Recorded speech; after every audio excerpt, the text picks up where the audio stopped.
ನೋಡಿ ಸಾ ಬರೆಯೋದು ಹೇಗೆ ಅಂದರೆ ಮೊದಲು 4 ಅಡ್ಡಗೆರೆಗಳನ್ನು ಈ ರೀತಿ ಬರ್ಕೊಳ್ಬೇಕು. 4 ಅಡ್ಡಗೆರೆಗಳನ್ನು ಈ ರೀತಿ ಬರ್ಕೊಳ್ಬೇಕು. ಮತ್ತು ಬರೆದ ನಂತರ ಕೆಳ ಅಡ್ಡಗೆರೆಯಿಂದ ಈ ಕೆಳ ಅಡ್ಡಗೆರೆ ಇರುತ್ತಲ್ಲ, ಕೆಳ ಅಡ್ಡಗೆರೆಯಿಂದ ಮೇಲಕ್ಕೆ ಈ ರೀತಿ ನಾನು ಯಾರೋ ತೋರಿಸಿದ್ದೀನಲ್ಲ, ಮೇಲಕ್ಕೆ ಈ ರೀತಿ ಹೋಗಿ ನಂತರ ಮೇಲಕ್ಕೆ ಈ ರೀತಿ ಹೋಗಿ ಹೀಗೆಯಿಂದ ಹೀಗೆ ಬರಿಬೇಕಾಗ್ತದೆ. ಇಲ್ಲಿ ಕೊನೆಗೊಳ್ಳಲಿ, ಮೇಲಿನ ಅಡ್ಡಗೆರೆಯಲ್ಲಿ ಕೊನೆಗೊಳ್ಳಲಿ. ಈ ಕೆಳ ತಳಭಾಗದ ಅಡ್ಡಗೆರೆಯಿಂದ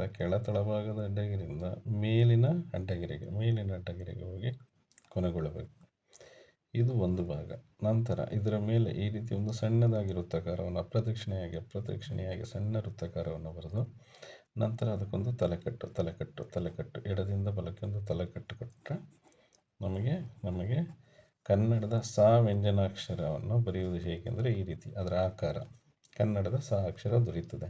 ಅಂದರೆ ಕನ್ನಡ ಸ ಅಕ್ಷರದ ಆಕಾರ ಮತ್ತು ಗಾತ್ರ ನಾವು ಹೇಗೆ ಬೇಕಾದ್ರೂ ಮಾಡ್ಕೋಬೋದು. ಆದರೆ ಆಕಾರ ಹಿಂಗಿರುತ್ತೆ.